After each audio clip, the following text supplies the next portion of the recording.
Liver या infection, inflammation of liver, ठीक है, हिपेटाइटिस बोलते हैं। एक तरीके से आम जबान में वर्म या सूजन, ठीक है। लीवर को जो है जिगर भी बोलते हैं। लीवर इंग्लिश में है, जिगर यूनानी में है, और कबिद भी बोलते हैं। लीवर का इस पूरे लेसन में कहीं लीवर लीवर लिखा हुआ है, जिगर लिखा हुआ है, या कबिद लिखा हुआ है, तो आपको ये समझना है कि जो लीवर है, लीवर की बात हो रही है। तीनों नाम जो हैं वो लीवर ही के हैं। ठीक ठीक है। ये हिपेटाइटिस, एक्चुअली हिपेटिक भी बोला जाता है लीवर को।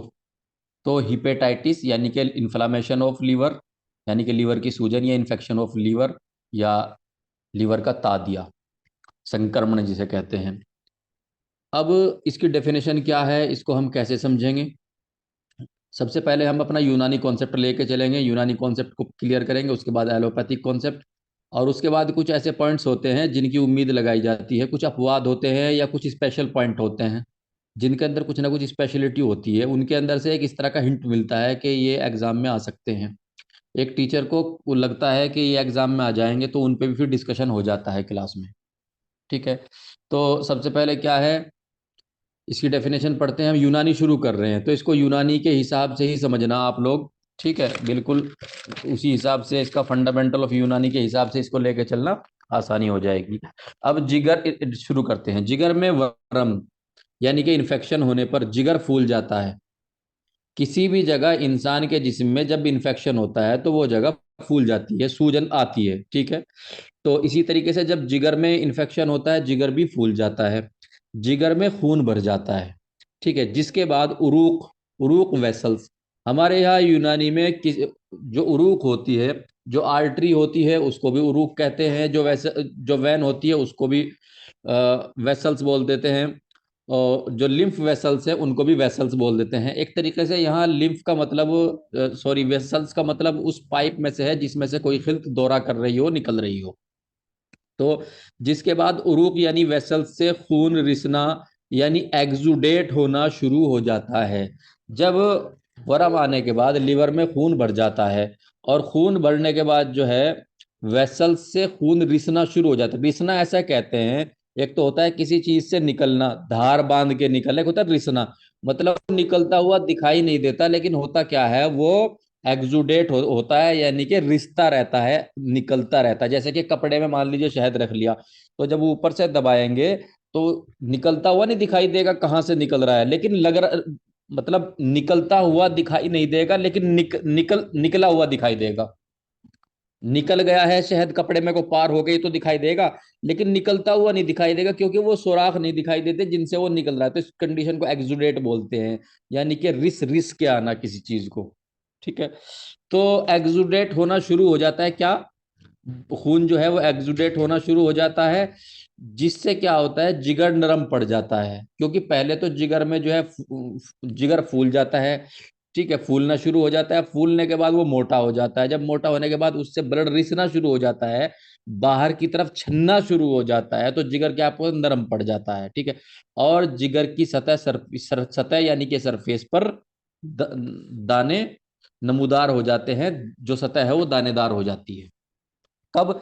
जब जो खून है वो एक्सुडेट होता है, रिस रिस के, छन छन के बाहर निकलना शुरू हो जाता है, जो कि इन्फ्लामेशन या इन्फेक्शन की वजह से जमा हो गया है लीवर के अंदर, और लीवर जो है जिसकी वजह से मोटा हो गया था।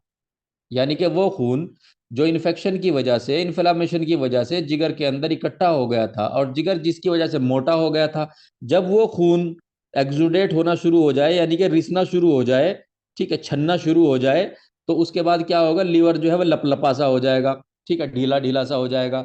ठीक है। इसको एक्सुडेट होना बोलते हैं। और लीवर यानी कि जिगर क्या हो जाएगा, नरम पड़ जाएगा।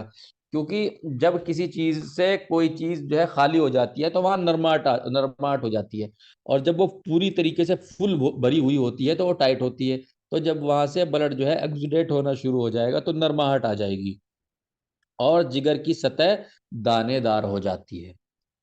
ये है इसकी हेपेटाइटिस की डेफिनेशन, जिसको हमने ऐसे समझा है। यानी कि पहले जो है मोटा होगा, मोटा होने के बाद जो खून उसके अंदर भरा हुआ वो एक्सुडेट होगा, छन जाएगा, छन के लीवर जो है वो नरम पड़ जाएगा और उसकी सतह दानेदार हो जाएगी। ये हेपेटाइटिस हिपेटाइटिस की एक नॉर्मल सी डेफिनेशन है यूनानी के एतबार से। अब वर्म जिगर की चार किस्में हैं। वर्म जिगर हिपेटाइटिस ही को बोलते हैं। वर्म जिगर हिपेटाइटिस ही को बोलते हैं। हिपेटाइटिस की चार किस्में हैं हमारे यूनानी में। कौन कौन सी? नंबर एक, वर्म जिगर दमवी। नंबर दो, वर्म जिगर सफरावी। नंबर तीन, वर्म जिगर बलगमी। नंबर चार, वर्म जिगर सौदावी। यानी कि जैसे कि खिल्त चार हैं, असहाब मशाइन यानी कि अहले तिब की वो जमात जो कि घूम फिर करके अपने इल्म को जो है इल्म सीखना और सिखाने का काम किया करती थी, जो कि यूनानी कहलाए। जिनकी, ठीक है, जिनके बानी बुकरात हैं, उन लोगों के नज़दीक जो है खिलते चार हैं: दम, बलगम, सफरा, सौदा। दम के माने खून होते हैं, बलगम जो है बलगम, सफरा जो है सफरा, उस सफरा को भी बोल देते हैं जो पेलक होती है खून के अंदर, और सफरा उस चीज को भी बोल देते हैं जो कि लीवर से तेजाब निकलता है, दोनों सफरा कहलाती हैं। इसी तरह सौदा भी, सौदा जो खिल्त होती है वो स्याह रंग की यानी कि काले रंग की होती है। चारों खिल्तों के एतबार से ये मान लिया गया है कि जो जिगर का वर्म है यानी कि हिपेटाइटिस है वो चार तरह की है। यानी कि इसे ऐसे समझ लीजिए, अगर खिलते दम की वजह से जो है वर्म आ रहा है जिगर में, तो वो वर्म जिगर दमवी है। और खिलते सफरा की वजह से है तो वो वर्म जिगर सफरावी है। इसी तरीके से बलगम, बलगम जो एक खिल्त है, अगर वो गैर तबाई हो जाए और गैर तबाई होने के बाद वो जिगर के अंदर वर्म पैदा कर दे, इन्फेक्शन पैदा कर दे, हिपेटाइटिस पैदा कर दे, तो वो जो इन्फेक्शन होगा वो वर्म जिगर बलगमी होगा। इसी तरह वर्म जिगर सौदावी होगा, अगर सौदा की वजह से दिक्कत जो है लिवर में बन रही है तो। अब हम पढ़ेंगे वर्म जिगर की, फिर इसको डिफाइन की वजह से हो गया है। ठीक है। अभी हमने चार किस्म के वर्म जिगर पढ़े हैं। हमने देखा है कि वर्म जिगर की चार किस्में हैं। तो चार किस्मों में से जो पहली किस्म है वर्म जिगर दमवी, उसके ऊपर डिस्कशन करेंगे, उसको पढ़ेंगे। इसमें क्या क्या होता है, इसकी अलामात, इसकी निशानियां, साइन एंड सिम्टम जो हैं, इसके यूनानी एतबार से, यूनानी कॉन्सेप्ट के एतबार से हम इसको पढ़ेंगे। तो वर्म जिगर दमवी में सबसे पहले क्या होता है, कई चीजें होती हैं, जैसे तेज बुखार आता है, प्यास लगती है, जिगर में बोझ, दर्द और जलन होती है। जिगर में बोझ भी होगा, जिगर में दर्द भी होगा और जिगर में जलन भी होगी। भूख कम हो जाती है। जिगर के मकाम यानी कि इंसान के एब्डोमेन पे जहाँ पे जिगर है, ठीक है, वहां पर सूजन महसूस होगी।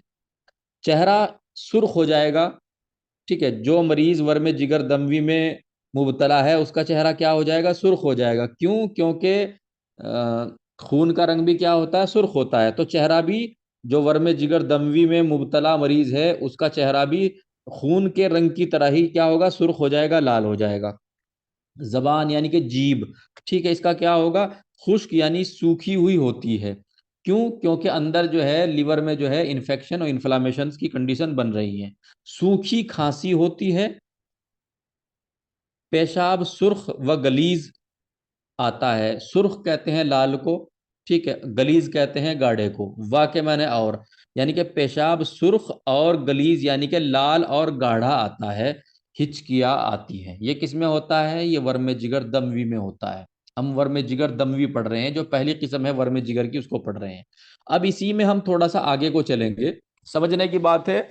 लोग जो है मेरा जो इसमें वो है, मतलब जहां मैं दिख रहा हूं आप लोगों को, उसको जरा गौर से देखना, तभी समझ में आएगा।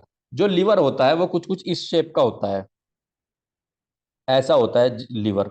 तो लिवर के जो नीचे की तरफ है, यहाँ पे जहां मैं अंगूठा करके दिखा रहा हूँ, ठीक है, ये थोड़ा दबी हुई सरफेस होती है, यानी कि यहाँ पे दबावट होती है, थोड़ा सा गड्ढा सा होता है, हल्का सा।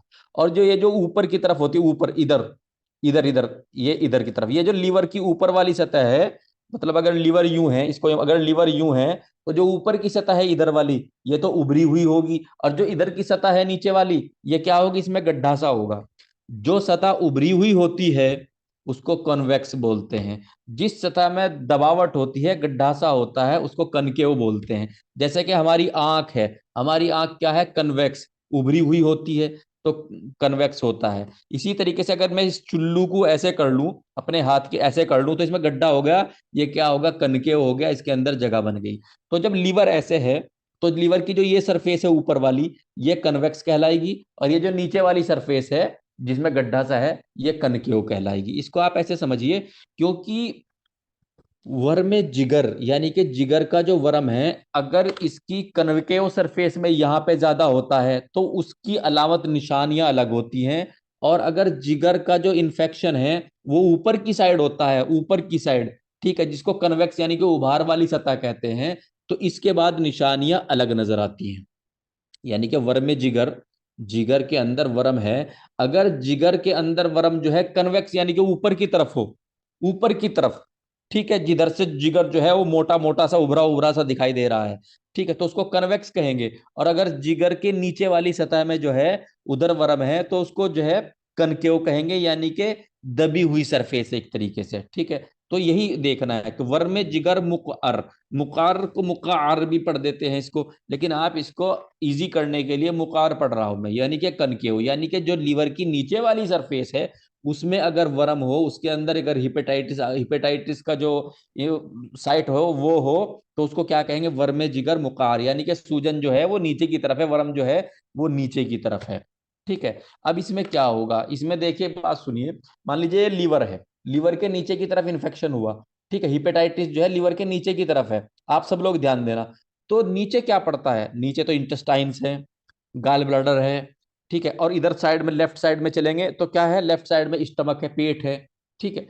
तो जब नीचे की तरफ लीवर में इंफेक्शन हो रहा है, रेखा पांडे जी ध्यान दीजिए, जब लीवर में नीचे की तरफ जो है इंफेक्शन हो रहा है, तो वो जो नीचे ऑर्गन्स हैं, जो आजू बाजू नीचे ऑर्गन्स हैं, उसका असर वहां जाएगा। और जब लीवर की ऊपर वाली सरफेस में, यानी कि जो कन्वेक्स सरफेस है, जब ऊपर की तरफ जो है इन्फेक्शन होगा, तो उसका लीवर के ऊपर क्या है, लीवर के ऊपर सबसे पहले होता है डायफ्राम, एक मस्कुलर पर्दा होता है, डायफ्राम के ऊपर क्या है, फेफड़े रखे हुए हैं, एक राइट साइड में रखा हुआ है, एक लेफ्ट साइड में रखा हुआ है। तो जब नीचे की तरफ इन्फेक्शन होगा, यानी कि हिपेटाइटिस जब नीचे की साइड में होगा, नीचे वाली सतह पर जो कि कनकेव है, जो कि गड्ढा गड्ढा नुमा है, जब उसमें होगा तो उसके आसपास क्या है, आते हैं, और स्टमक यानी कि मैदा यानी कि पेट है।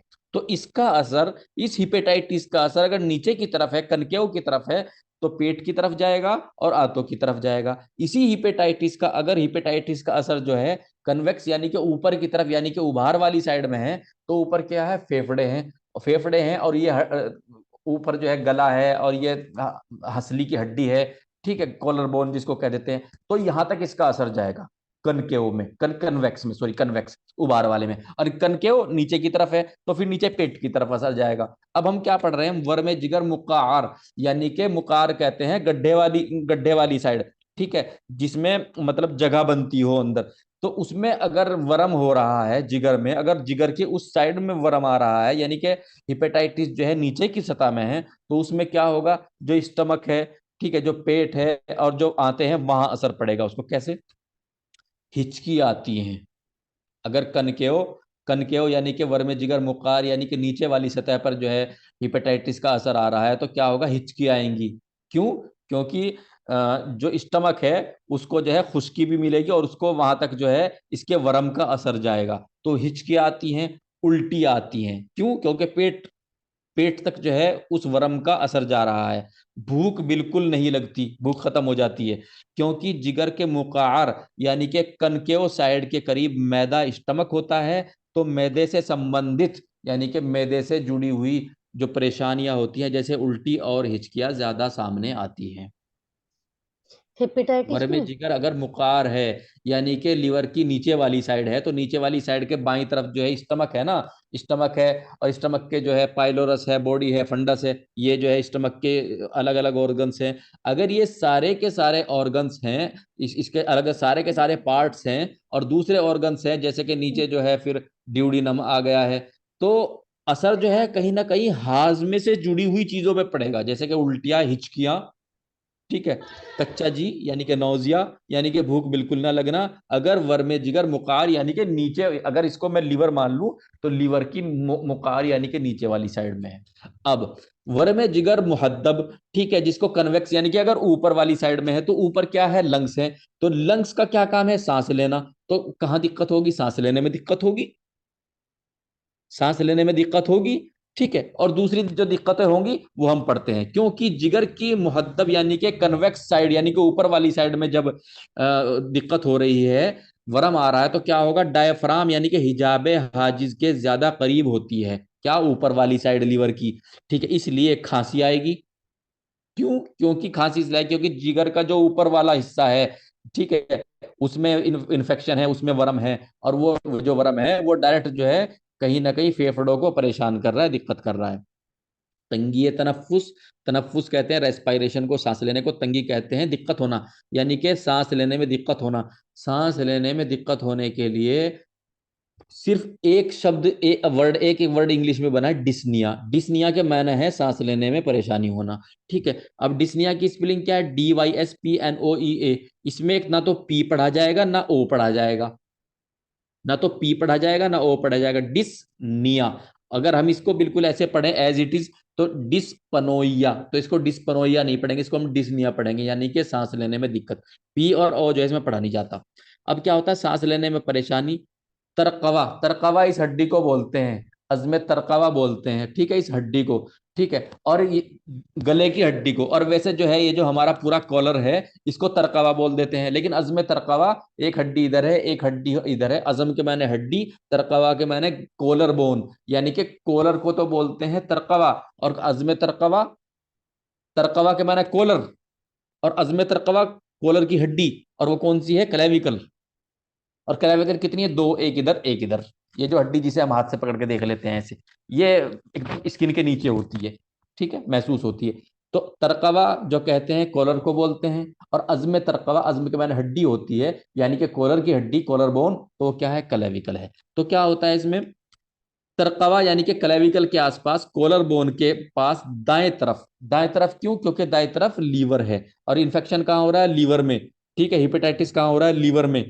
होता ही मतलब कि हिपेटाइटिस लीवर के ही इन्फेक्शन को बोलते हैं ना, तो वो किधर है, राइट साइड में है।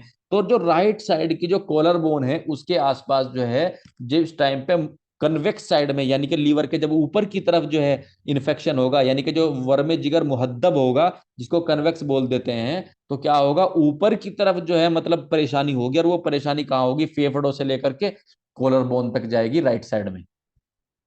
ठीक है, तो क्या होगा, गले में भारी, गले में यानी कि कॉलर में क्या होगा, भारीपन होगा, दुखन होगी, और वर्म महसूस होगा ऊपर तक, यहां तक ऊपर तक वर्म महसूस होगा। ठीक है, कब, वर्म जिगर मुहद्दब में। और क्या होगा, सांस लेने में दिक्कत, क्यों, क्योंकि फेफड़ा हो गया। ठीक है, सांस लेने, खांसी होगी, क्यों, क्योंकि खांसी क्या है, खांसी हमने पढ़ा था कि सीने की मसल्स और फेफड़ों की गैर तबीयी हरकत का नाम खांसी है। तो चूंकि सीने के नीचे जो लीवर है, जो क्या कहते हैं, जिगर है, उसके ऊपर वाली साइड में, मुहद्दब साइड में जो है इन्फेक्शन है, जो वर्म जिगर मुहद्दब कहेंगे। तो ऊपर चूंकि उसके ऊपर क्या है, उसके ऊपर लंग्स हैं, फेफड़े हैं, तो कहीं ना कहीं वो जो वर्म है वो फेफड़ों तक असर करेगा, लीवर का। ठीक है, जिगर का यानी कि हिपैटिक का जो वर्म है, जो इन्फेक्शन है, वो कहाँ तक वार करेगा, असर करेगा, अपना असर कहाँ तक दिखाएगा, वो लंग्स तक दिखाएगा, और तरकवा यानी कि कॉलर तक दिखाएगा। तो ऊपर तक लगेगा जैसे सूजन का मतलब कहीं ना कहीं भारीपन है।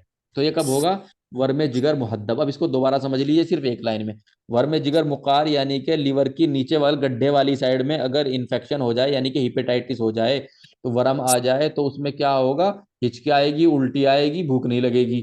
ठीक है, और कच्चा जी और मन खराब होगा। और अगर वर्म जिगर मुहद्दब हो जाए, यानी कि ऊपर की साइड में हो जाए, सांस लेने में तकलीफ होगी, और खांसी वगैरह होगी, और सांस से जुड़ी हुई दूसरी दिक्कतें हो सकती हैं, और तरकवा यानी कि कॉलर तक जो है भारीपन महसूस होगा, अगर मुहद्दब में है।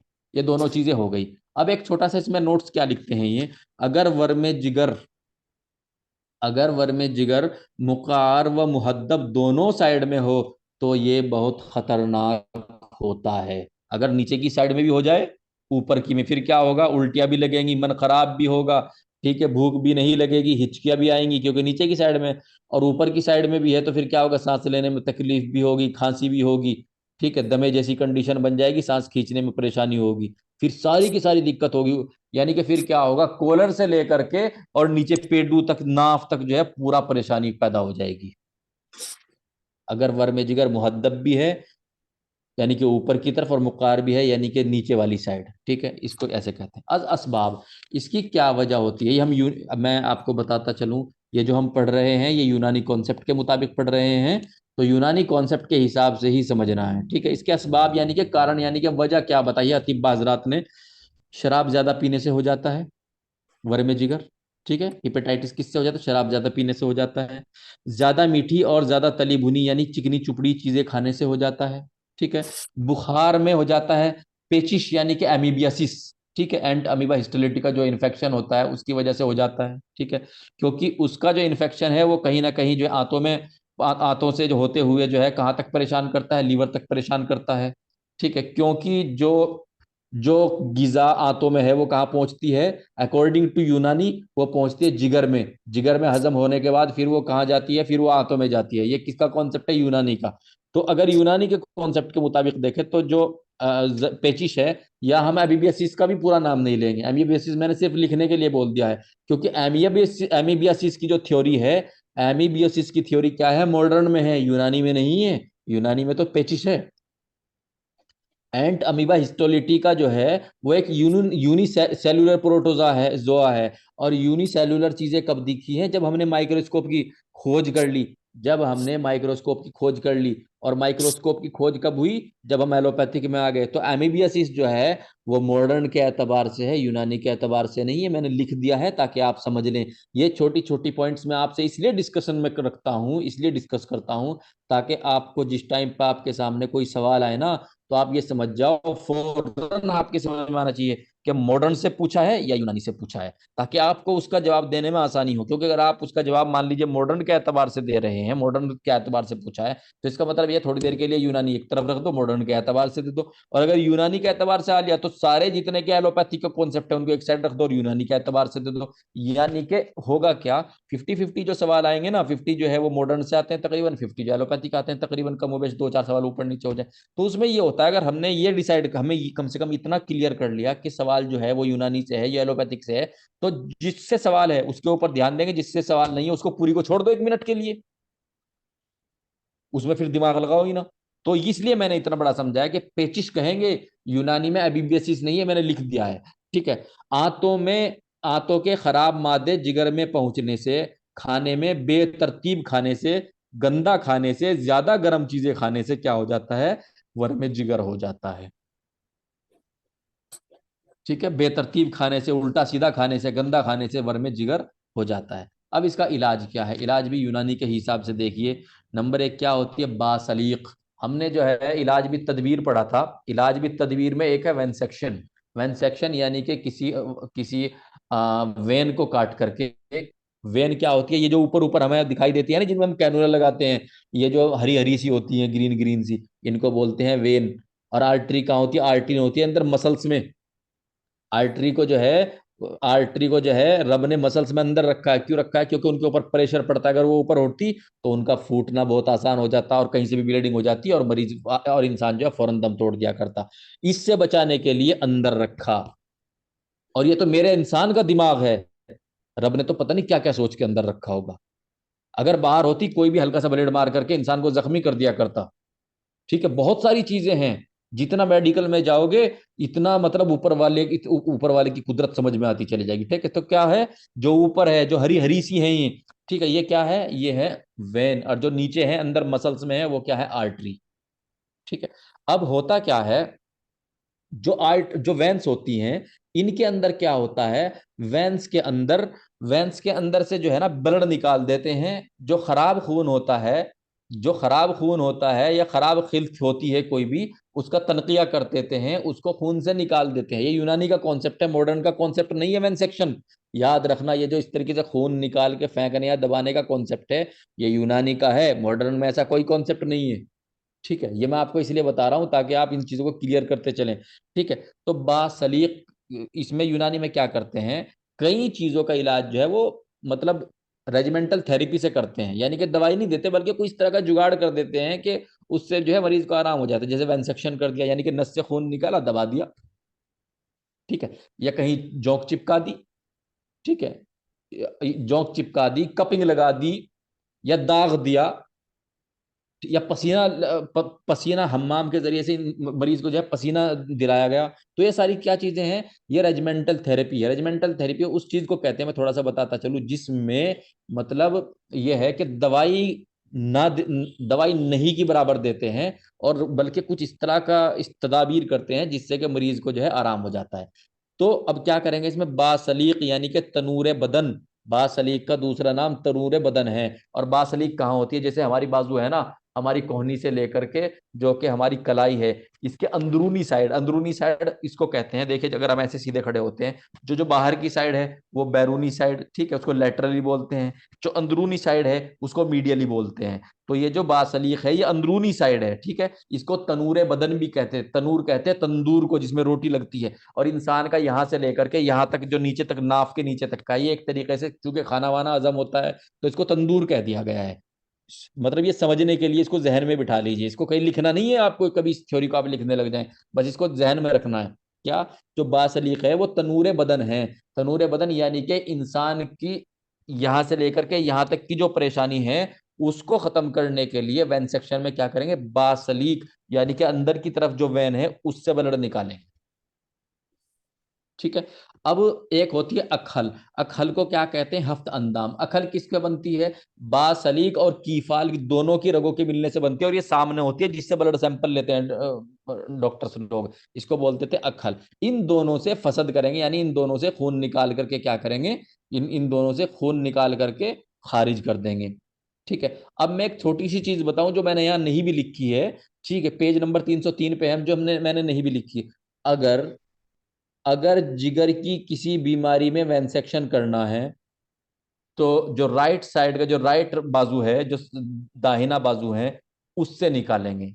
और अगर तिल्ली तिल्ली के लिए, तिल्ली की बीमारी के लिए वेंसेक्शन करना है तो बाएं बाजू से। क्यों, क्योंकि जो जिगर है वो दाई तरफ है तो दाई ही बाजू का खून निकालेंगे, और जो तिल्ली है वो बाई तरफ है तो बाई ही बाजू का खून निकालेंगे, ठीक है, इसको ध्यान रखना है।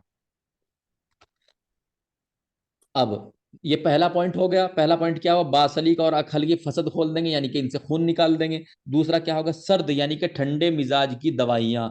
चूंकि हम पहले पढ़ के आ चुके हैं कि जो हिपेटाइटिस के असबाब में यूनानी में ज्यादा गर्मी की वजह से भी बताया गया कि ज्यादा गर्मी की वजह से भी हिपेटाइटिस हो जाता है, ठीक है, यानी कि वर्म जिगर हो जाता है।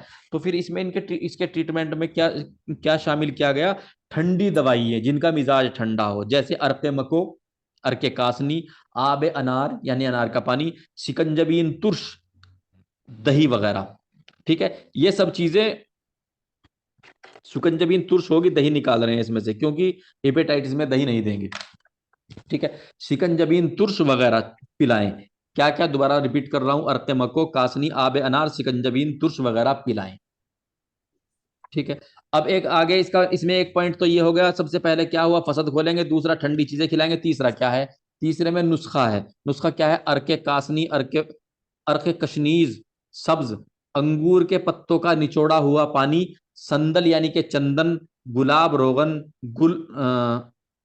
काफूर, बाबूना, अकलीलुल मलक, आर्द, जौ, इन तमाम चीजों को मिलाकर इनका लेप यानी कि पेस्ट बना लेते हैं, ठीक है। जैसे चेहरे वहरे पे लगाते हैं ना कुछ, वो ऐसा तैयार कर लेते हैं। और जिगर के मकाम पर यानी कि जहां जिगर होता है वहां लगाते हैं। कब लगाते हैं, जब हिपेटाइटिस हो जाता है यानी कि वर्मे जिगर हो जाता है। अब क्या है, ये एक तरीके से लेप तैयार किया। इसके अंदर क्या क्या किया, अर्क कासनी मिला लिया, अर्क कशनीज, कशनीज कहते हैं धनिए को, और सब्ज, सब्ज यानी कि हरे धनिए का पानी, ठीक है। अंगूर के पत्तों को निचोड़ा हुआ पानी, ये तो समझ में आने वाली चीज है। संदल कहते हैं चंदन को, ठीक है। और गुलाब और रोगन गुल, ठीक है, रोगन गुल हुआ। और काफूर यानी कि कपूर, काफूर कपूर को कहते हैं। बाबूना एक दवाई है, उसको सुफूफ करके पाउडर करके उसको मिला लेते हैं। अकलीलुल मलक जो है नाखूना को बोलते हैं, ये भी एक दवाई है। और ये भी एक दवाई है, और ये वर्मों को खत्म करने वाली दवाई होती है, बाबूना भी और नाखूना भी। नाखूना बोलते हैं अकलीलुल मलक को। आर्दे जौ, आर्दे जौ कहते हैं जौ के आटे को, ठीक है। इन तमाम चीजों को मिला करके आटा सा गूंद लेते हैं, एक लही सी बना लेते हैं, उसको क्या करते हैं, उसका लेप करते हैं लिवर के मकाम पर। अब तीन चीजें हो गई, नंबर एक बासलिक की फसद खोलेंगे, नंबर दो जो है ये ठंडी चीजें पिलाएंगे, और नंबर तीन यहाँ लेप करेंगे, किसमें, वर्मे जिगर में। और खाने में क्या देंगे मरीज को, क्योंकि मरीज को गिजा भी तो चाहिए। मैंने दही कटवा दिया था वहां से, मैंने दही कटवा दिया था, क्योंकि ये जो जितने भी जो है लीवर के वर्म होते हैं, इनमें क्या करते हैं, लीवर के वर्म में, जिगर के वर्म में ज्यादातर डेयरी प्रोडक्ट यानी कि दूध से बनने वाली चीजें बंद कर देते हैं, क्योंकि दूध कहीं ना कहीं तो जानदार चीज है ही, तो हल्की चीज देते हैं मरीज को। जैसे कि डेंगू में आजकल के टाइम से, मैं थोड़ा सा वैसे समझाने के लिए समझा रहा हूँ, क्या आप देते हैं, या तो देते हैं नारियल का पानी, या क्या करते हैं, मूंग की दाल बना लेते हैं बगैर नमक मिर्च की, बहुत हल्का नमक मिर्च करके, और फिर उसको बिचोर करके छलनी में को छान करके जो नीचे छना हुआ पानी होता है वो पिलाते हैं मरीज को। क्यों? ताकि जिगर के ऊपर वर्मे जिगर या कोई भी जिगर की इन्फेक्शन या परेशानी है किसी भी तरह की, जिगर के ऊपर जोर ना पड़े, बहुत हल्का खाना जो है जिगर को बहुत कम काम करना पड़े। तो खाने में सिर्फ माउस शहीर दें। माउस शहीर जौ का पानी होता है, आप इसको ऐसे ही समझ लीजिए माउस शहीर को जैसे कि नारियल का पानी होता है, इसकी सिचुएशन भी यही है। खाने में सिर्फ माउस शहीर दें। ये सवाल आया हुआ है कि हिपेटाइटिस में खाने में क्या दें, वर्मे जिगर में खाने में क्या दें, तो क्या देंगे, सिर्फ माउस शहीर यानी कि जौ का पानी दे देंगे। अब मैं आप लोगों को ये बता देना चाहता हूं, जो माउस शहीर को और अच्छे से जानना चाहते हैं, अभी 4-5 दिन पहले जो हमारी क्लास हुई थी उसमें माउस शहीर पढ़ा था हमने सैदला में। तो अगर किसी को माउस शहीर और अच्छे तरीके से समझना हो तो वो सैदला की वो वाली क्लास देख ले, उस पे उसके जो बाहर जो थंबनेल है उस पे बाहर लिखा हुआ है माउस शहीर कशकुश शहीर। ठीक है, तो माउस शहीर वाली वीडियो हमारी देख ले, वो हमारा जो क्लास है उसको देख ले, और अच्छी तरीके से समझ में आ जाएगा कि माउस शहीर क्या कहते हैं। माउस शहीर जौ के पानी को बोलते हैं। अब यहां तक जो हमने पढ़ा, यहां तक पढ़ा हमने वर्मे जिगर दमवी। ठीक है, अब आगे क्या आ रहा है, वर्मे जिगर सफरावी। वर्मे जिगर सफरावी में और दबवी में जो थोड़ा सा फर्क है, क्योंकि खून भी जो है वो गर्मतर होता है, और सफरा का मिजाज क्या होता है, गर्म खुश्क होता है, दोनों गर्म है। वो खून गर्मतर है, सफरा गर्म खुश्क है। सफरा के अंदर तेजी ज्यादा होती है, और खून के अंदर तेजी होती लेकिन इतनी ज्यादा नहीं होता, क्योंकि तरी जो है उसकी खुश्की को कंट्रोल करके रखती है। लेकिन चूंकि सफरा के अंदर क्या होती है, एक तो गर्मी होती है और एक खुश्की होती है। अब इसकी गर्मी को कोई रोकने वाली कोई ऐसी जो है खिल्त नहीं होती जो उसको थोड़ा सा कम कर ले, तो इसलिए वहां और खुश्की और ज्यादा हो जाती है, खुश्की से गर्मी और ज्यादा बढ़ जाती है। तो सफरा के अंदर खुश्की जो है वो खून से ज्यादा होती है। तो यहाँ पर सफरा में, दम में, खून में जब हिपेटाइटिस यानी कि वर्मे जिगर हो रहा था, तो वहां क्या होता कि जिस मरीज को वर्मे जिगर दमवी होता है उसका चेहरा कैसा हो जाता है, सुर्ख हो जाता है, लाल हो जाता है। और जिसको वर्मे जिगर सफरावी होगा, चूंकि सफरा किसको कहते हैं, सफरा उस पीलेपन, उस पीली चीज को कहते हैं जो कि खून के ऊपर ऊपर झाग झाग सा आ जाता है, या उस पित्त को कहते हैं जो कि लीवर से निकलता है। ठीक है, यानी कि पीली खिल्त मान लीजिए एक तरीके से। ठीक है, तो जब पीली खिल्त की वजह से हिपेटाइटिस यानी कि वर्मे जिगर हो रहा है, तो जाहिर सी बात है जिस मरीज को वर्मे जिगर सफरावी होगा उसका चेहरा भी लाल नहीं होगा बल्कि पीला होगा, पीले को जर्द भी बोलते हैं, जर्द होगा। ठीक है, अब सफरा के ज्यादा पैदा होने या जिगर में सुद्दा पित्त की तरफ होने से, जिससे सफरा इकट्ठा होता है, निकलता नहीं है। ये क्या बताया इन्होंने, कि या तो सफरा ज्यादा बनने लग जाए उसकी वजह से वर्मे जिगर हो जाए, या क्या हो कि सफरा तो बन रहा है लेकिन लेकिन जो लीवर के नीचे से जो उरूक आ रही है, जो पित्त को जो है छोटी आंत में डाल रही है, उसमें जो है एक तरीके से क्या हो गया, सुद्दा बैठ गया।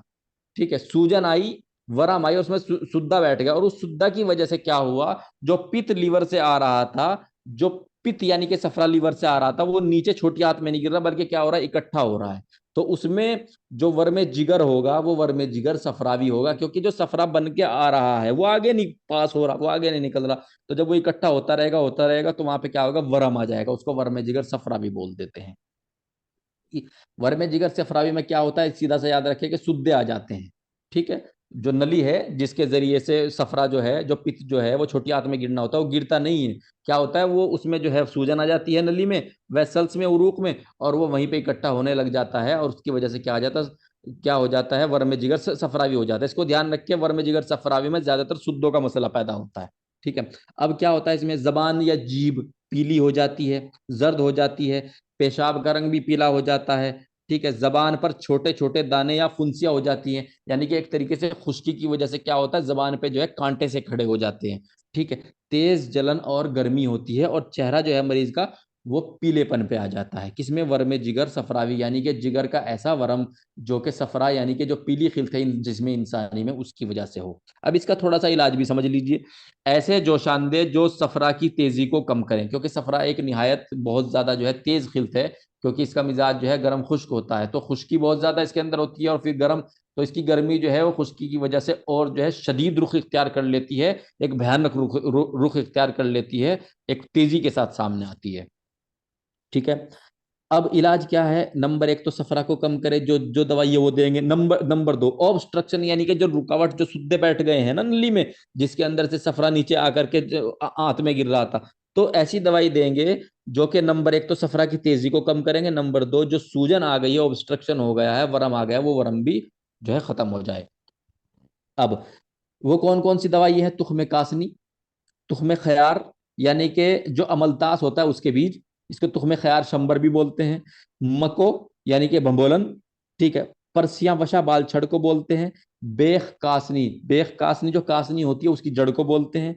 मुलेठी असलुसूस को बोलते हैं, असलुसूस यानी कि मुलेठी का जोशानदा बनाकर, इन सब चीजों को क्या करेंगे? इन सब चीजों को एक जगह इकट्ठी करके पकाएंगे अच्छे से। जब जब पकने के बाद जोशानदा तैयार हो जाएगा तो उसको छान करके जो है उसमें सिकंजबीन मिला करके पिला लेंगे। सिकंजबीन क्या होता है? सिकंजबीन जो है शहद और सिरके को मिला करके बनाई जाती है। ठीक है। ये यहाँ तक जो है हमारा पूरा का पूरा यूनानी कॉन्सेप्ट था। वो ये है हिपेटाइटिस। सबसे पहले ये बोलते हैं कि कहते किसको है हिपेटाइटिस। ठीक है। अब तो अब तक हमने क्या कहा था कि दम बलगम सफरा सौदा किसी भी खिल्त की ज्यादती की वजह से अगर जिगर जो है फूल जाए, उसके अंदर खून जमा हो जाए, जो कि हमारे यूनानी कॉन्सेप्ट है। यहाँ पे दम बलगम सफरा सौदा वाला कॉन्सेप्ट नहीं है एलोपैथिक में। ठीक है। यहाँ बैक्टीरिया, प्रोटोजोआ और वायरस का कॉन्सेप्ट है, तो उसी हिसाब से समझते हैं। इन्फ्लामेशन, इन्फ्लामेशन कहते हैं इल्तहाब। ठीक है। इन्फ्लामेशन इल्तहाब यानी कि जहां इन्फ्लामेशन होगा वहां सूजन होगी। ठीक है। उस चीज के अंदर रेडनेस आ जाएगी, वो चीज अपना काम कम करेगी, उस चीज के अंदर बोझ यानी कि भारीपन पैदा हो जाएगा। ठीक है। ये सब चीजें जो है ये लक्षण है इल्तहाब यानी कि इन्फ्लामेशन के। ठीक है। तो यानी कि लीवर का एक इल्तहाब है क्या? हिपेटाइटिस। इल्तहाब, इल्तहाब को आप वर्म कहते हैं। इल्तहाब को, इल्तहाब जो है वो यूनानी में है, और वो इन्फ्लामेशन को यूनानी में इल्तहाब कहते हैं। इन्फ्लामेशन को यूनानी में इल्तहाब कहते हैं, या वरम कहते हैं, या सूजन कहते हैं। सूजन और वरम जो है वो आम जबान है। ठीक है। तो लीवर का एक इल्तहाब, इन्फ्लामेशन है क्या? लीवर का इल्तहाब क्या है? लीवर का इन्फ्लामेशन क्या है? हिपेटाइटिस। ये पूरी डेफिनेशन है। लीवर का इन्फ्लामेशन हिपेटाइटिस है। लीवर का इन्फ्लामेशन हिपेटाइटिस है। ये एक पूरी इसकी डेफिनेशन हो गई।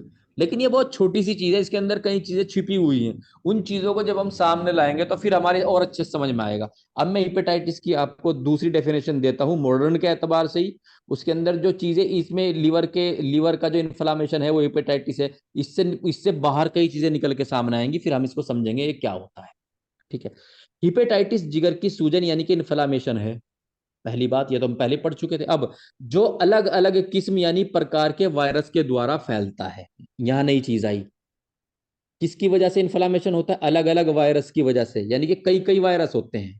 कहीं कोई वायरस, कहीं जो है कोई वायरस हो जाता है, कहीं कोई वायरस हो जाता है।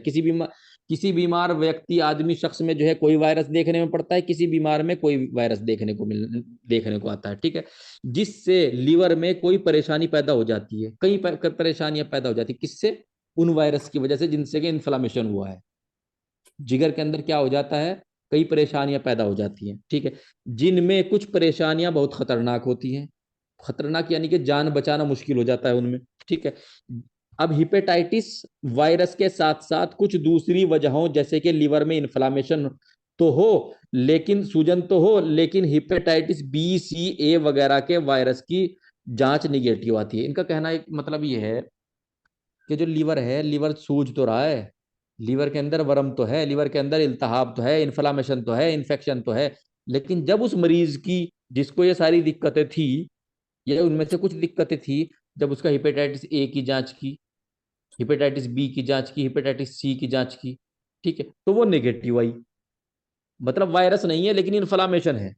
तो इसका कहने का मतलब क्या है कि ये जो हिपेटाइटिस है ज्यादातर ये वायरस की वजह से फैलता है, कई बार बैक्टीरिया की वजह से फैलता है, ठीक है, और कई बार जो है मतलब दूसरी चीजें होती हैं पायरोजेंस वगैरह, उनकी वजह से भी फैलता है।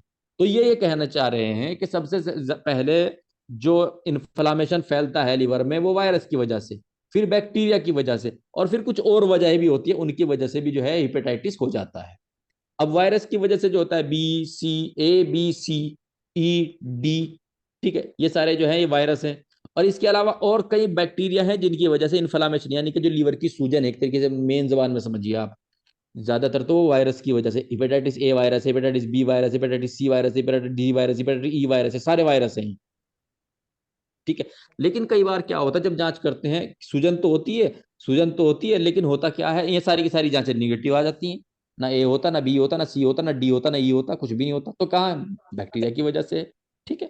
अब कई बार बैक्टीरिया की वजह, पैरोजेंस की वजह से होता है, ठीक है, तो उन सब चीजों की वजह से होता है। यानी इन वायरस की मौजूदगी नहीं होती, यानी कि वायरस नहीं होते, बल्कि बैक्टीरिया या पैरासाइट्स की वजह से होता है। बैक्टीरिया की वजह से होता है इन्फ्लामेशन, इल्तहाब, ये ठीक है। हिपेटाइटिस या किसकी वजह से होता है, पैरासाइट्स की वजह से होता है। अब टाइप्स ऑफ हिपेटाइटिस, यानी कि हिपेटाइटिस कितनी तरह का होता है मॉडर्न के एतबार से, यूनानी के एतबार से कितनी तरह का है, 4 तरह का है। वर्म जिगर दमवी, वर्म जिगर सफरावी, वर्म जिगर बलगमी, वर्म जिगर सौदावी, 4 किस्में हो गई। और यहाँ के किस्म का होता है तकरीबन 5 से 7 किस्म का होता है तकरीबन, ठीक है। जैसे कि hepatitis A, hepatitis B, hepatitis C, hepatitis D, hepatitis E। Autoimmune यानी कि अपने आप पैदा हो गए, और नियोनेटल हेपेटाइटिस यानी कि बच्चों में होने वाला हेपेटाइटिस। यानी कि 5 या 7 तरीके का तकरीबन तकरीबन जो है वो हेपेटाइटिस होता है। कई जगह 10 भी बताया गया है, लेकिन ज्यादातर जो है वो 4 या 5 तरीके के ऊपर ही बहस करते हैं, 4 या 5 तरीके को ही मानते हैं, क्योंकि वो खतरनाक होता है, उसका इलाज मुश्किल है। और कई हेपेटाइटिस तो ऐसे हैं जिनका इलाज नहीं है, आदमी अपनी जान नहीं बचा पाता, बहुत खतरनाक है, डरावने हैं, एक बार दवाई गंभीर, लेते लेते ना लाल भी चीजा, ठीक है। दवाई लेते लेते लाल मतलब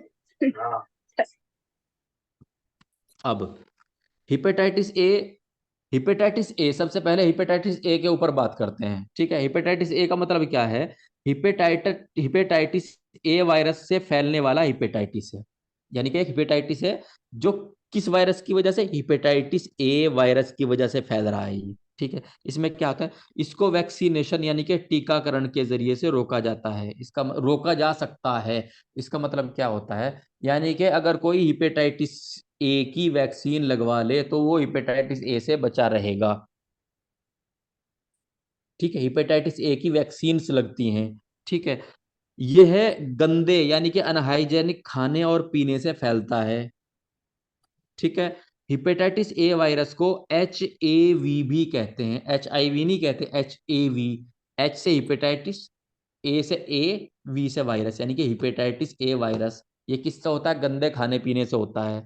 अब एक थोड़ा सा इंपॉर्टेंट पॉइंट है, इसलिए वो ब्लैक पेन से लिखा है मैंने, पेज नंबर 305 पे पढ़ रहे हैं। हिपेटाइटिस ए वैक्सीन की 1 या 2 डोज से इससे बचा जा सकता है। हिपेटाइटिस ए की जो वैक्सीन होती है उसकी, उसका बहुत अच्छा रिजल्ट है। कई बार तो ऐसे, वैसे तो उस 2 लगवाते हैं, ठीक है। लेकिन कई बार क्या होता है, जो पहली डोज है वही इतनी इम्यूनिटी दे देती है, वही इतना बचाव रोधक अक्षमता पैदा कर देती है इंसान के अंदर, कि फिर दोबारा लगाने की जरूरत नहीं पड़ती, और इंसान जो है पूरी जिंदगी के लिए सेफ हो जाता है हेपेटाइटिस ए से, ठीक है। तो लेकिन ज्यादातर क्या होता है, 2 लगनी कितनी चाहिए, 2, लेकिन एक अगर किसी को लगी हुई है तो ज्यादातर एक भी कंट्रोल कर लेती है हेपेटाइटिस ए। और हेपेटाइटिस ए किस तरह फैलता है, खाने पीने से फैलता है। अब नंबर 2 करते हैं हेपेटाइटिस बी। हेपेटाइटिस बी क्या है, हेपेटाइटिस बी को हैप बी, हैप बी या HBV, मतलब एक तरीके से शॉर्ट फॉर्म है इनके। हैप का मतलब हेपेटाइटिस, बी का मतलब बी, यानी कि हैप बी, या HBV, hepatitis B virus, virus B कहते हैं किसको, हेपेटाइटिस बी को। यह एक बहुत खतरनाक यानी कि सीरियस लिवर इन्फेक्शन होता है। कौन सा, हेपेटाइटिस बी, बहुत खतरनाक, ठीक है। हेपेटाइटिस बी की वैक्सीन यानी टीके लगवाने से इससे बचा जा सकता है। हेपेटाइटिस बी की भी वैक्सीन है, यानी कि अगर किसी को हेपेटाइटिस बी की वैक्सीन यानी कि टीकाकरण लग जाए तो फिर वो बचा रहता है। हिपेटाइटिस ए की भी वैक्सीन है, लेकिन हिपेटाइटिस ए की वैक्सीन जो है हमारे यहाँ गवर्नमेंट तरीके से नहीं लगती, वो प्राइवेट लगवानी पड़ती है हिपेटाइटिस ए की, जो खाने पीने से होता है। और जो बी है वो किससे होता है, ये खून खून से फैलता है ये। और इसकी जो वैक्सीन है सरकार मुफ्त लगवाती है, प्राइवेट में भी अवेलेबल है। अगर किसी को मुफ्त नहीं लगवानी, प्राइवेट में लगवानी है, तो किसी भी पीडियाट्रिशियन डॉक्टर के यहाँ जाके लगवा ले या गवर्नमेंट हॉस्पिटल जाके लगवा ले। गवर्नमेंट हॉस्पिटल सरकारी में लगेगा, प्राइवेट जो है वो मतलब एक तरीके से प्राइवेट डॉक्टर से लगवानी है तो किसी भी पीडियाट्रिशियन से लगवा लिए जाके। और सरकारी में लगवाना है तो फिर किसी भी सिविल हॉस्पिटल में, सरकारी अस्पताल, सीएचसी पीएचसी में, चाहे जहां लगवा लिया जाए। तो हिपेटाइटिस बी को भी वैक्सीनेशन से हिपेटाइटिस बी से भी वैक्सीनेशन के जरिए से बचा जा सकता है। ठीक है, अब हिपेटाइटिस बी कैसे लगता है थोड़ा सा इसके बारे में देख लीजिए। जब मैं आपको प्रिवेंटिव एंड सोशल मेडिसिन यानी कि हाइजीन पढ़ा रहा था, तो वहां पे मैंने हिपेटाइटिस बी पढ़ाया था। ठीक है, हिपेटाइटिस बी की वैक्सीनेशन कैसे होती है। नंबर एक, हिपेटाइटिस बी की जो डोज होती है वो 0.5 ml यानी कि आधा ml होता है। जिस तरह टिटनस का आधा ml होता है ना, टिटनस का कितना होता है, आधा ml होता है। इसी तरह हेपेटाइटिस बी का भी आधा ml होता है। कहाँ लगता है, इंट्रामस्कुलर लगता है, यानी कि मांस में लगता है, मांस में। ठीक है, कहाँ लगता है बच्चों का, कहाँ लगाते हैं, एंटेरोलेटरल, एंटेरियर बोलते हैं सामने, और लेटरल बोलते हैं बराबर में। कोई चीज जैसे ये बराबर हो गया, ये सामने हो गया, तो एंटेरोलेटरल होगा। सामने से जब बराबर को आएंगे तो बीच में, यानी कि थाई पे इस जगह लगेगा। ठीक है, एंटेरोलेटरल मिड यानी कि बिल्कुल बीच में लगेगा बच्चे के। एंटेरोलेटरल यानी कि इन दोनों के बीच में लाके बीच में क्या लगेगा, हेपेटाइटिस बी की वैक्सीन लगेगी। मास में लगेगी, इंट्रामस्कुलर लगेगी। ठीक है जी, कब कब लगेंगी इसको देखिए। अब मैं थोड़ा सा एक चीज बता देना चाहता हूँ। जब बच्चा माँ के पेट से पैदा होता है, दुनिया में आता है, तो उसको जब पैदा होने के 1 महीने तक बोलते हैं उसको न्यूनेट। 1 महीने से लेकर के 1 महीने से लेकर के 1 साल तक का बच्चे को बोलते हैं इन्फेंट। ठीक है, तो जब बच्चा न्यूनेट होता है, ठीक है, जिसको न्यूबॉर्न भी बोल देते हैं, ठीक है, इसकी 4 डोज। ठीक है, न्यूनेट और इन्फेंट में 4 डोज लगती है। न्यूनेट और इन्फेंट में कितनी डोज लगती है, 4। अब न्यूनेट में कितनी लगती है, न्यूबॉर्न में कितनी लगती है, न्यूबॉर्न में लगती है 1। ठीक, और बाकी 3 कहाँ लगती है, इन्फेंट में। यानी कि 1 महीने के भीतर भीतर जो लगती है 1 लगती है केवल, बाकी जो 3 है वो 1 महीने से बाहर लगती है। कैसे, जो पहली डोज है वो कहाँ लगेगी, 0.5 ml लगेगी इंट्रामस्कुलर यानी कि मांसपेशी में लगेगी, एंटीरियर लेटरल लगेगी। कई बार ये भी पूछ लेते हैं कहाँ लगती है, इसको ध्यान रखना, एंटीरियर लेटरल लगती है, मिड बीच में लगती है, थाई में लगती है। ठीक है, फर्स्ट डोज कब लगती है, फर्स्ट डोज कब लगती है, जरा ध्यान दीजिए। फर्स्ट डोज जिसको पैदाइश के 24 घंटे के अंदर अंदर लगा देते हैं। हिपेटाइटिस बी की पहली जो डोज होती है वो बच्चे के पैदा होने के 24 घंटे के भीतर भीतर लगा देते हैं, और इसको हिपेटाइटिस बी की 0 डोज कहते हैं। वैसे तो ये पहली डोज हो गई, लेकिन इसको गिनती में गिनते नहीं, इसलिए इसको 0 डोज कहते हैं। हिपेटाइटिस बी 0 डोज, इसको गिनते नहीं। ठीक है, गिनती कब शुरू करते हैं, जब दूसरी लगती है 1.5 महीने पे यानी कि 6 हफ्ते पे, वहां से गिनती, उसे को बोलते हैं हिपेटाइटिस बी फर्स्ट। लेकिन सच्चाई ये, हेपेटाइटिस बी की जो फर्स्ट डोज है वो पैदाइश के जो 24 घंटे के अंदर अंदर लगती है नियोनेट को या न्यूबॉर्न को, उसको हेपेटाइटिस बी 0 बोल देते हैं, क्योंकि यहाँ से गिननी नहीं। इसको तो ये मान लेते हैं भाई बच्चा पैदा हुआ, लग रहा है, लग रही है। ठीक, ठीक है जी। अब सेकंड डोज कब लगती है, जब बच्चा क्या हो जाता है, इन्फेंट। अब वो न्यूबॉर्न नहीं रहा, 1 महीने से ऊपर क्रॉस कर गया, इन्फेंट हो गया है। ठीक है, मैंने बताया था कि 1 महीने से लेकर के 12 महीने तक का बच्चा इन्फेंट है। ये 6 हफ्ते, 6 हफ्ता कितना होता है, यानी 1.5 महीने पर इसको हेपेटाइटिस बी 1 बोलते हैं। जो दूसरी डोज होती है उसको हेपेटाइटिस बी 1 बोलते हैं। यानी कि पहली डोज एक तरीके से है तो ये दूसरी डोज, लेकिन लिखने में क्या आएगी, ये पहली डोज, हेपेटाइटिस बी 1। ठीक है, ये सेकंड डोज होती है और ये 6 हफ्ते पे लगती है, यानी 1.5 महीने पे लगती है। उसके बाद जो तीसरी डोज बच्चे को लगेगी उसको हेपेटाइटिस बी 2 कहेंगे। डोज तो वो तीसरी होगी, लेकिन बोलेंगे हेपेटाइटिस बी 2। और ये कब लगेगी इन्फेंट को, ये 10वें हफ्ते यानी कि 2.5 महीने पर लगेगी। उसके बाद चौथी डोज कब लगेगी, इसको बोलेंगे तो चौथी, ये वैसे तो चौथी है, लेकिन इसको बोलेंगे हेपेटाइटिस बी 3। और ये कौन से हफ्ते पे लगती है, 14वें हफ्ते पे, यानी कि 3.5 महीने पे बच्चे पे लगती है, और वैक्सीनेशन हेपेटाइटिस का यहाँ पूरा हो जाता है। इसके अलावा इसके अलावा कोई भी एडल्ट या बच्चा कभी भी हेपेटाइटिस बी की 3 डोज लगवा सकता है, कोई भी। कैसे, फर्स्ट डोज कब लगेगी, शुरुआत में मान लीजिए फर्स्ट डोज लगवा ली। मान लीजिए कोई भी 17 18 20 25 30 35 40 साल का आदमी कोई भी हेपेटाइटिस बी लगवाना चाहता है वैक्सीन। ठीक है, तो जिस दिन उसने पहली डोज लगवाई, ठीक है, second dose after 1 month of first dose, यानी कि पहली उस खुराक जो लगवाई थी उससे 1 महीने के बाद हेपेटाइटिस बी की दूसरी डोज लगेगी 1 महीने बाद, और उस 1 महीने से 6 महीने बाद जो है वो तीसरी डोज लगेगी। ठीक है, उस 1 महीने से लेकर के अगले 6 महीने के बाद हेपेटाइटिस बी की तीसरी डोज लगेगी। और जितने, ये तो हो गई एक नॉर्मल सी बात। अब मैं थोड़ा सा और एक पॉइंट अलग से बता देता हूं। जितने भी डॉक्टरी फील्ड के लोग हैं उनको हर 5 साल में हेपेटाइटिस बी की एक वैक्सीन लगवा लेनी चाहिए, क्योंकि ये मरीजों के ज्यादा संपर्क में रहते हैं। ठीक है जी। अब क्या आता है, हाउ टू स्प्रेड, कैसे फैलता है, यानी कि ये कैसे फैलता है? खून से फैलता है।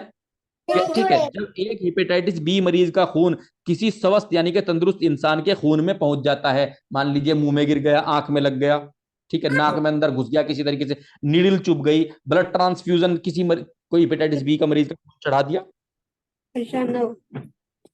तो इन सारी सिचुएशन में क्या होगा, इन सारी सिचुएशन में जिसमें कि मान लीजिए एक तंदुरुस्त आदमी के अंदर एक हेपेटाइटिस बी मरीज का खून अगर चढ़ जाए, तो उसमें क्या बनता है, उसमें होता है कि हेपेटाइटिस बी जो है वो बीमार आदमी से तंदुरुस्त आदमी में पहुंच जाता है।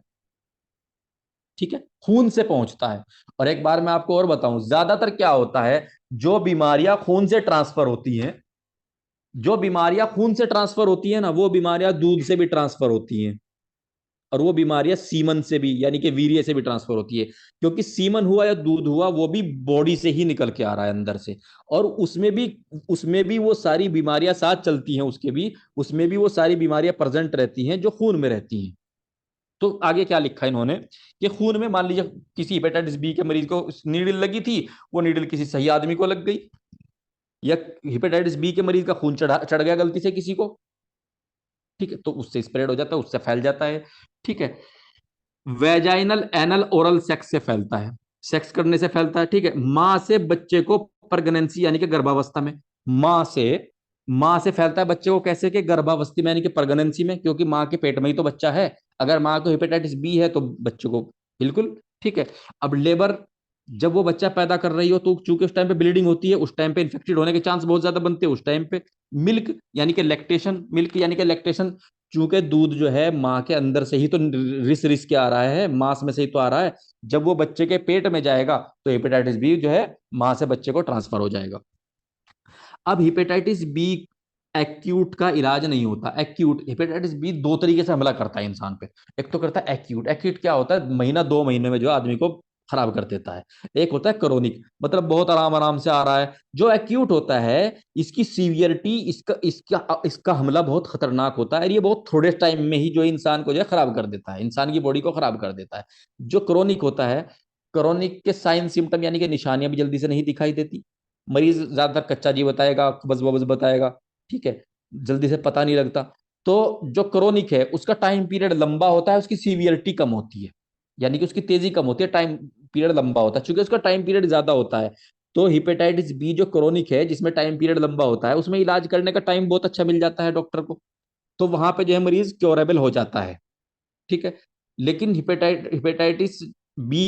हिपेटाइटिस बी एक्यूट में जल्दी से नहीं हो पाता। ठीक है, और इसीलिए पैदा होने के 24 घंटे के अंदर अंदर हिपेटाइटिस बी वैक्सीन लगवा देते हैं, क्योंकि ये बहुत ज्यादा निहायत खतरनाक है। ठीक है, ताकि बच्चा जब पैदा हो गया है तो बस उसका लग जाए, ताकि कहीं से भी उसको हेपेटाइटिस बी का इन्फेक्शन ना लगे, इसलिए पैदा होते ही कई वैक्सीन लगती हैं। ठीक है, उनमें एक हेपेटाइटिस बी की वैक्सीन भी। अब अगर किसी को हेपेटाइटिस बी, कोई हेपेटाइटिस बी में फंस जाता है तो उसको क्या होता है, टीनोफोविर और एंटेक्सेविर, ये दोनों जो है एंटीवायरल मेडिसिन से ये ज्यादातर डॉक्टर्स चलाते हैं। ठीक है भाई, अब हम पढ़ेंगे हेपेटाइटिस डी। ठीक है, सी को हम बाद में पढ़ेंगे, पहले हम डी को पढ़ेंगे। डी को हम पहले क्यों पढ़ेंगे, डी को हम इसलिए पहले पढ़ेंगे क्योंकि डी उन मरीजों को होता है जिन मरीजों को बी हुआ हुआ हो। हेपेटाइटिस डी उन मरीजों को देखने में आता है जिनको बी हो चुका हो। ठीक है, ये चीज जो है मैंने नोट्स में लिखी है। हेपेटाइटिस डी भी एक सीरियस इन्फेक्शन है। हेपेटाइटिस डी उन लोगों को होता है जिनमें हेपेटाइटिस बी होता है।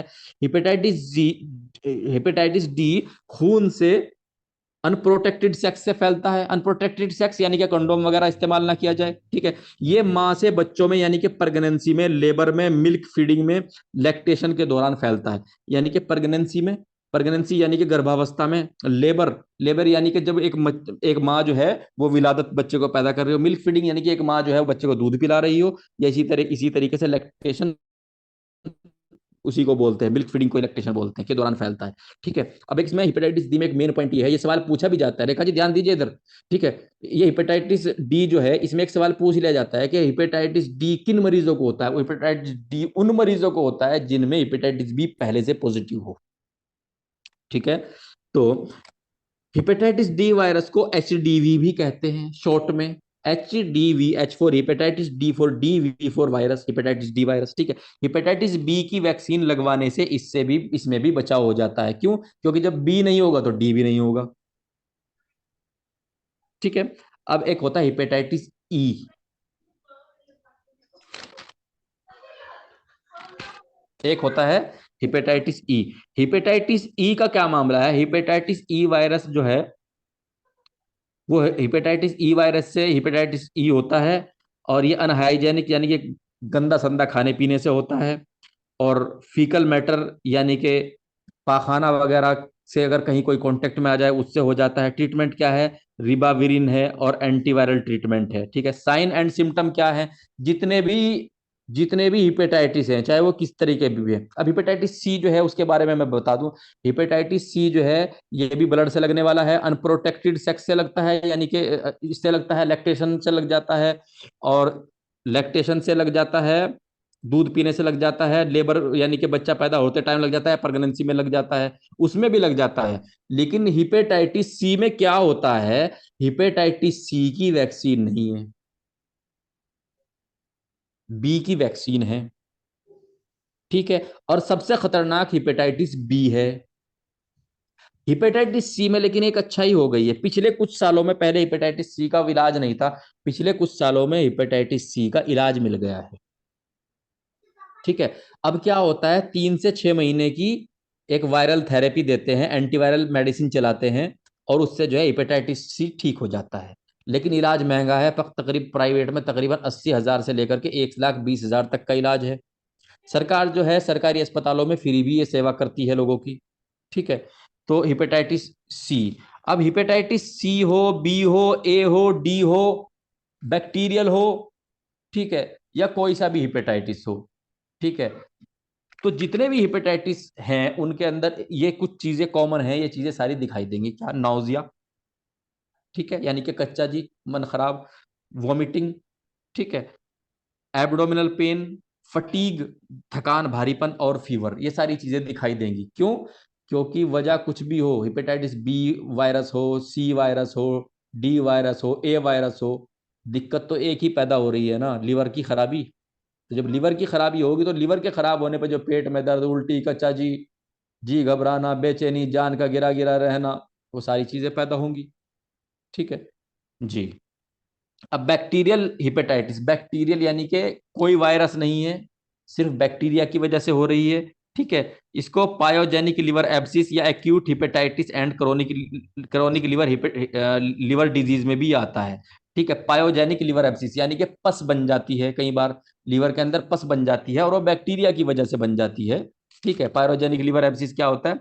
बैक्टीरिया की वजह से बन जाती है। वहां पे कोई वायरस नहीं होता, यानी कि अगर उसके उसकी hepatitis B, hepatitis C, hepatitis E, hepatitis A, E की जांच कराए खून की, तो उसमें सब निगेटिव आते हैं, लेकिन पस बन जाती है। तो वहां क्या होता है? पायरोजेनिक, पायरो का मतलब जो है पायरोजेनिक जो है, सॉरी पायरोनी, पायोजेनिक, पायरो के मैंने तो फीवर हो जाता है। पायोजेनिक, पायो के मैंने होता है पस, यानी कि मवाद। ठीक है। तो पायोजेनिक लिवर एब्सिस यानी कि ऐसा लिवर एब्सिस जो कि मवाद की वजह से हो जाए, यानी कि जिसमें मवाद हो जाए। ठीक है। तो ये मवाद जो है ये स्टेपिंग वे स्टेपिंग करते हैं, इसको निकाला जाता है, ये सारी चीजें होती है, और ये बैक्टीरियल इन्फेक्शन होता है। और इसमें जो है hepatitis A, B, C, D, E, ये सारे निगेटिव आते हैं, ये बैक्टीरिया की वजह से होता है। अब बैक्टीरिया जो हिपेटाइटिस के लिए जिम्मेदार होते हैं, यानी कि जिन जिन की वजह से हिपेटाइटिस हो जाता है, नाइसीरिया मेनिंजाइटिस, ठीक है, नाइसीरिया गोनोरिया, ठीक है, बार्टोनेला, साल्मोनेला स्पीसीज, ये सारे के सारे बैक्टीरियाज हैं जिनकी वजह से जो है हिपेटाइटिस हो जाता है। ऐसा हिपेटाइटिस जिसके अंदर ना बी पॉजिटिव आता ना सी पॉजिटिव, मतलब ये ए बी सी डी ई नहीं होते, लेकिन फिर भी लीवर पे सूजन होती है, तो उसके लिए कौन से बैक्टीरिया जिम्मेदार? Neisseria meningitis, Neisseria gonorrhoea. इसमें क्या होता है, ये इतने खतरनाक होते हैं कि लीवर के अंदर जो है ना मवाद पैदा कर देते हैं।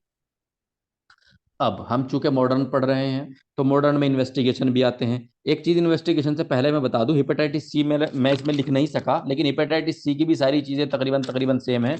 बस एक चीज यही है कि उसका जो है ट्रीटमेंट है 3 से 6 महीने का, और उसकी सीवियरिटी वैसे तो नियर अबाउट हेपेटाइटिस बी की तरह है, लेकिन चूंकि हेपेटाइटिस बी ज्यादा खतरनाक है, इसकी एक्यूट कंडीशन ज्यादा खतरनाक है। और हेपेटाइटिस सी का जो होता है इन्फेक्शन होता है वो क्रॉनिक इन्फेक्शन होता है, मरीज को बहुत दिन तक पता ही नहीं चलता कि उसको हेपेटाइटिस सी हो गया।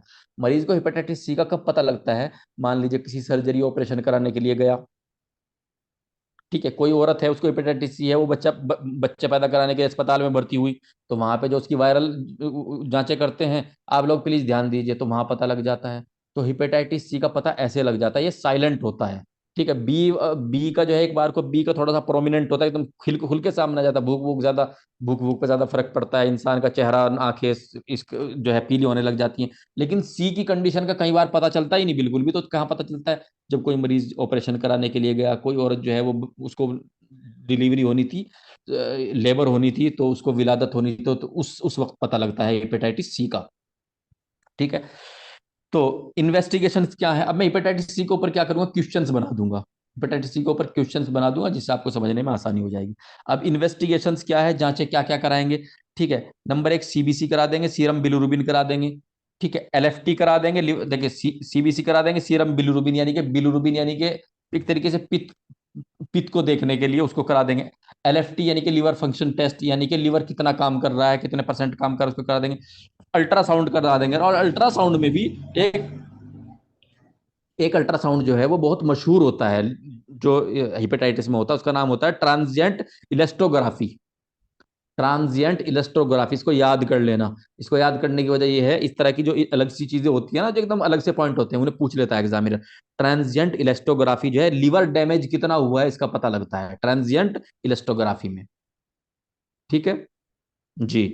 एक होता है आरटीपीसीआर, आपने जब कोरोना चला वहां देखा होगा, आरटीपीसीआर नाक के अंदर डालते हैं, अंदर घुमाते हैं, घुमा करके जो है कॉटन पे जो है नाक के अंदर का वो लग जाता है। ठीक है, और उसको फिर जांच के लिए भेज देते हैं कि कोविड पॉजिटिव है या नहीं। इसी तरीके से आरटीपीसीआर जो है वो हेपेटाइटिस ए के लिए भी होती है।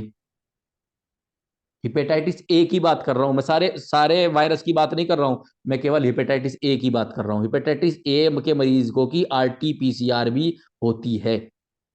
ठीक है, इसी तरीके से हेपेटाइटिस बी, सी और क्या कहते हैं, बी सी एंटीजन टेस्ट होते हैं इनके, और ये कार्ड से होते हैं। ये एंटीजन कार्ड भी होते हैं, एंटीबॉडी भी कार्ड होते हैं। लेकिन एंटीबॉडी कार्ड जो होते हैं ज्यादातर पॉजिटिव आ जाते हैं, कई बार निगेटिव का भी पॉजिटिव आता है एंटीबॉडी कार्ड, इसलिए एंटीजन कार्ड करते हैं ज्यादातर, क्योंकि एंटीजन कार्ड क्या होता है, एंटीजन कार्ड की रिपोर्ट ज्यादा अच्छी मानी जाती है। अब और एंटीजन कार्ड जो है ज्यादातर फेक नहीं आते, फॉल्स नहीं आते। एंटीबॉडी कार्ड के कई बार फेक आ जाते हैं, फॉल्स आ जाते हैं। अब क्या होता है, नोट वन, जिगर के छोटे फोड़े को खिराज कबिद कहते हैं। जिगर का जो छोटा फोड़ा होता है, देखो फोड़ा बड़ा भी हो सकता है, फोड़ा छोटा भी हो सकता है। जो छोटा फोड़ा होता है, ये नोट्स हैं, ये यूनानी के हैं, इनको इनको समझना है, इनको बस ये बस इनको ये नाम है भाई, ये याद कहते हैं, ये नाम है, ये याद करते हैं। क्योंकि अगर एग्जामिनर ने डाल दिया तो जाहिर सी बात है भाई, याद होना जरूरी है। जिगर में अगर छोटे फोड़े हैं, मेरी तरफ देखें सभी, मेरी तरफ सभी देखें, जिगर में अगर छोटे फोड़े हैं तो उनको खिराजे कबिद कहते हैं। कबिद का मतलब लीवर होता है, कबिद का मतलब लीवर होता है, खिराज का मतलब फोड़ा होता है, छोटा फोड़ा। ठीक है, और अगर जिगर जिगर में बड़े फोड़े होते हैं, बड़े फोड़े, तो उसको दबीला कबिद कहते हैं। कबिद का मैंने लीवर, और दबीला कहते हैं बड़ा फोड़ा। ठीक है, दबीला कबिद यानी कि बड़ा फोड़ा, और खिराज कबिद यानी कि छोटा फोड़ा, जिगर के गरम वर्म यानी कि वर्मे हार के बाद पैदा होते हैं। अगर जिगर के अंदर जो वर्म है वो हार है, वर्मे हार कब पैदा होगा, या तो दम्वी होगा या सफरा भी होगा, क्योंकि सफरा भी गर्म होता है और दम भी गर्म होता है। और ज्यादातर किसकी प्रेजेंटेशन में होगा, सफरा की प्रेजेंटेशन में होगा, क्योंकि असली जो जो एबनॉर्मल तरह की गर्माहट होती है वो सफरा में होती है। तो ये जो दबीला कबीर यानी कि जो बड़ा फोड़ा होता है, या खिराज कबीर जो होता है, ये दोनों के दोनों जो फोड़े होते हैं, वर्मे हार यानी कि गरम वर्म, यानी कि वर्मे जिगर जो है वो गर्म किस्म का हो, उसकी वजह से पैदा होते हैं दोनों के दोनों। अब एक होते हैं सलाबत कबित, सलाबत कहते हैं, सलाबत के मायने होते हैं किसी चीज को ठिठुर जाना, ठिठुर जाना, छोटा हो जाना। ठीक है, सलाबत कबिद यानी कि जिगर का सिकुड़ जाना, छोटा छोटा हो जाना, जैसे ठंड में सिकुड़ जाता है कोई, ठीक है। तो जिगर के ठंडे वर्म यानी कि वर्मे बारिद के बाद होता है।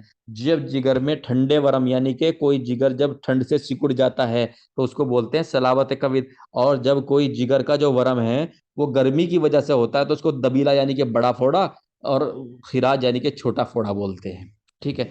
अब दो दो चीजें और है, उनको भी समझ लीजिए।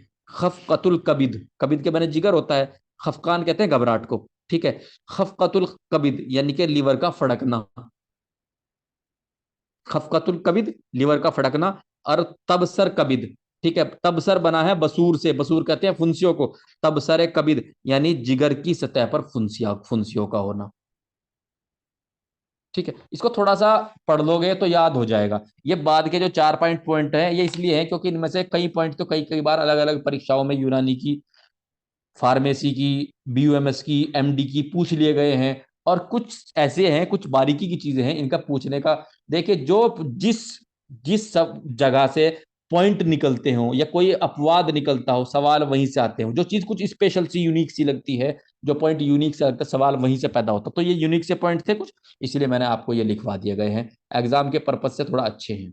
ठीक है भाई, किसी को कुछ पूछना है तो पूछ लीजिए।